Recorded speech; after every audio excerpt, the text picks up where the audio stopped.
What's good, YouTube? It's your boy SeriousMindsTV back in here with another video. In today's reaction video, we are going to be reacting to Meet the High School Basketball Player Who Was Once Considered Better Than LeBron James. So I'm really curious to see what this video has in store. So if I do be quiet, like a lot quiet in this video, it's because I'm listening to the information so I can, gather enough information to get my conclusion of this video at the end of the video, because I may pause in between in the video. So yeah, but anyway, let's go ahead and hop right into this reaction video.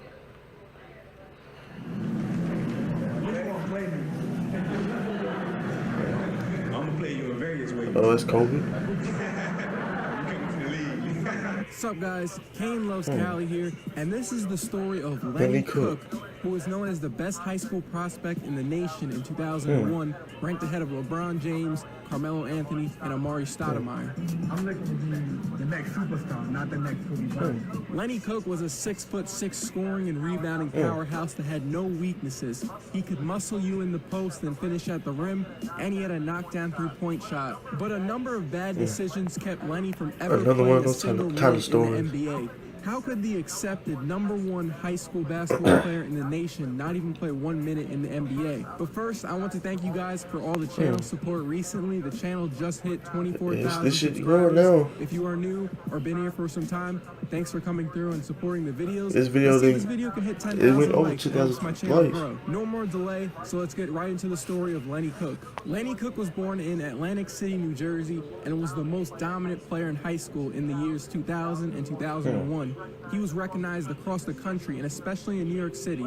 Lenny was the next guy up as New York City's basketball legend. He was born in New Jersey, but he grew up in Brooklyn with his mom and dad and siblings. He lived in a rat-infested apartment where on cold nights they heated themselves by using an open oven. The neighborhood he lived in was filled with drug dealers, addicts, and prostitutes. It was very rough for Lenny growing up. And he didn't even start playing organized basketball until he was 15 only years 15? old, when an AAU coach saw him playing in a park and invited him to join his AAU team. Cook was very athletic and tall. At the Concord labels on. Shoot, really couldn't dribble, and he couldn't pass well. But with his physical skills, he had the intangibles to be a star, according to that AAU. Look like he can't shoot from outside, Just to give you though. an idea of how widely known Lenny Cook was, when Lenny and Carmelo Anthony were both juniors in high school, Melo went on a plane just so he could play against Cook. You can see in this video right here, Melo was on offense in this clip, and he is being guarded by Lenny Cook at this outdoor court. Carmelo said everyone in high school admired his game and was a fan.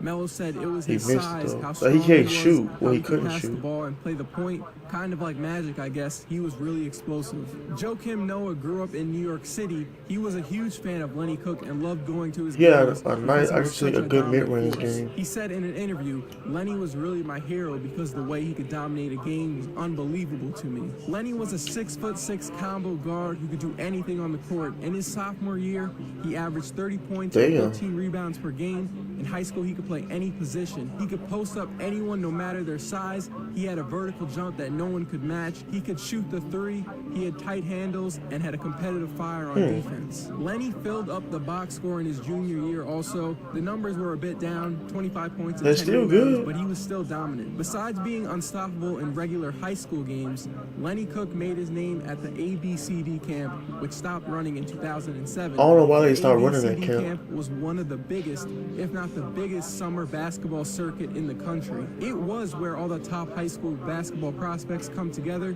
and play each other.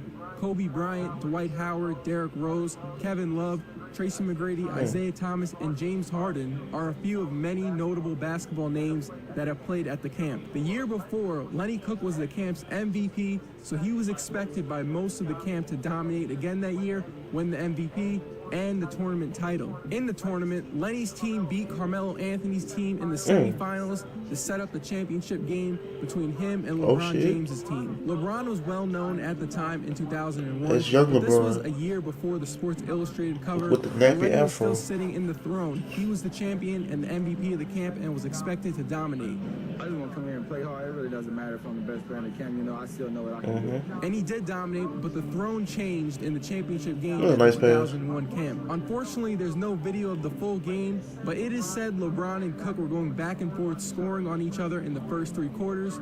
They were each showing why they were the best high school player in the nation. The game stays close in the 4th quarter, and Lenny Cook's team is up by 2 with the ball, and there's less than 10 seconds in the game. At this point, LeBron outscored Lenny Cook 21-9. All Lenny Cook's team has to do is inbound the ball and make free throws. But on the inbounds, LeBron stole the ball and quickly dribbled to the right side of the floor while being guarded by Lenny Cook. Right before the buzzer expired, LeBron pulled up for a throw right in Cook's face and switched the 3-point shot to win the tournament title. Lenny was shocked and was expecting LeBron to drive to the rim. Damn, let me pause right quick. The man who ran the camp. That's crazy. So you telling me in the last game of that ABCD camp, LeBron stole the ball, went up court, pulled it for a 3, and switched it. And signed the shoe deals for Michael Jordan and Kobe Bryant, said that game-winning shot LeBron made over Lenny Cook was the moment Lenny Cook never recovered from. His exact words, he beat Lenny on his own turf. I mean, you can say it was one shot, one game, but in a way, Lenny never recovered. Damn. LeBron James is simply the greatest. One shot changed his life. In a bad way. When it's all over, you're one of the greatest players ever to play the game. Lenny Cook was no longer in that class of top players in the country after that game. Carmelo said, after that, we just didn't hear very much about him. Throughout high school and going into his senior year, Lenny had poor attendance and grades. He went to parties a lot, and on top of all of that, he was academically ineligible to play high school basketball that year. So he transferred to a high school in Flint, Michigan to get his diploma and get in the gym. Because he was ineligible to play, he could only play in pickup games and tournaments, which really hurt his game because none of this was organized with the best competition. Cook had a few high-level college basketball teams wanting him. He had offers from North Carolina and Ohio State, but he was seriously considering St. John's University because it was in New York City, which was close to his home in New Jersey. But he and his team of advisors decided on skipping college and going straight to the NBA. They spoke to a dozen of NBA teams that said they were seriously thinking about taking Lenny Cook in the 2002 NBA draft. 3 teams said that they wanted to take him in the first round. Cook thought it was the best move for him. The NBA was his childhood dream, and he thought he would be able to smoothly take that extra step to the league. Debbie Bortner, who was a secondary mom for Lenny Cook, she wanted him to go to one of those colleges, and Debbie was very disappointed with his decision. She said in an interview to a New York newspaper, "I tell the kids to use this sport to further their education, but the Sharks were circling Lenny, making promises they couldn't keep. He paid a very heavy price for their despicable behavior." But the draft did not go how Lenny Cook thought it would. Every team passed on him in the 2002 draft. Cook did not get signed onto a team that summer either. How does this happen? Well, for one, Cook did not show up to any pre-draft workouts when teams were calling him, and he admits that his arrogance you could tell he was kind of cocky. Why teams did not give him a shot. Plus, he injured his right big toe on the first day of a pre-draft camp, which basically eliminated his chances to impress NBA teams. An Eastern Conference assistant coach said they didn't think he was good enough and that he should have used a few years of college. Whoever was advising him gave him bad advice. They did not like that he wasn't in organized basketball for some time. They thought he was too arrogant and he had a suspect outside game. Lenny Cook had to wait a full year before finally getting a shot in the Summer League with the Boston Celtics, but he did not look good in the small minutes he played, and he looked like a guy who went months without playing organized basketball. Cook also got a shot with the Seattle Sonics Summer League team, but that did not work out either.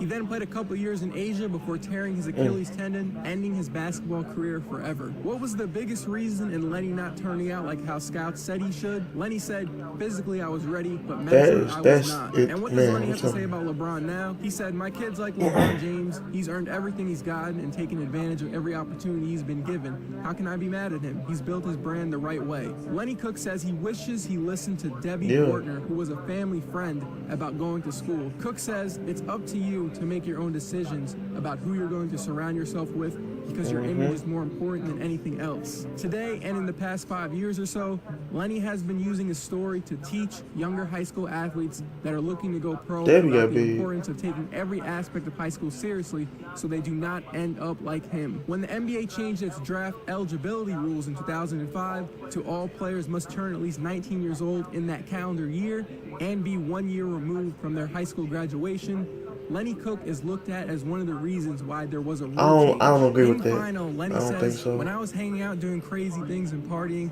I was 16, 17 years old, and I was hanging out at clubs, and I didn't have no business being in there. And LeBron and Carmelo, they were in bed getting ready for school and getting ready for workouts the next morning before class. And that is the story of Lenny Cook, the high school player who was once considered the top high school player in the nation. Definitely an interesting but tough story to read and learn about from when he was growing up. He grew up in a very rough neighborhood, and he didn't even start playing basketball until he was 15 years old. So what would have happened if he would have been able to, play basketball, organized basketball since he was like 7, 8 years old? What could he have grown into? And what would have happened if he didn't have those neighborhood leeches telling him, go to the league, go to the league? Because they just wanted money from him. That's all they wanted. And unfortunately, he believed in his own hype. He thought he would be able to make it to the league very easily, but things did not go as planned. But at least he's using the situation now to teach and tell kids the story so they don't end up like him when he's 30 years old. Let me pause. That's the end of it. Let me talk to y'all for a minute. This is a crazy story, man. This is basically like one of those stories of a what if. What if, he used his talents for the better? What if he didn't have those outside forces, force him to go this way when he shouldn't have been going that way? That's basically what this story is. You know what I'm saying? The part of it I didn't agree with was the part where they said they looked at him as the reason why kids can't go to the NBA straight to high school. I don't agree with that statement. I think the problem was all the players that was coming out of high school wasn't really doing as well in the NBA, so they changed it. You know what I'm saying? So yeah.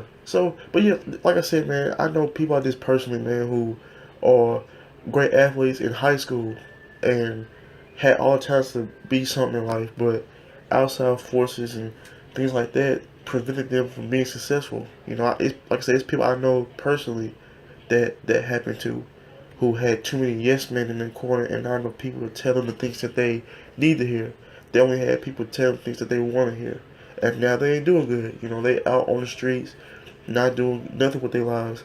Instead, they could have been in college, going to the NBA or NFL or something like that, man. So it's a really crazy story, but dope video, man. I really enjoyed it. You know what I'm saying? Now that's why this video got 2 million views in 2 days. But I really enjoyed this video, man. If you want to see the link to the original video, it's in the description box below and all that, man. But yeah, that's another reaction video for you guys today. I hope you guys enjoyed it. If you did, please hit that like button. Also, be sure to subscribe to the channel. We are on our way to 100 subs. So be sure to hit the subscribe button for your boy. Also, be sure to follow me on social media. All my social media links are down in the description box below. So be sure to follow me on social media. Also, be sure to leave your thoughts and opinions on this video. Leave all your thoughts and opinions in the comment section below.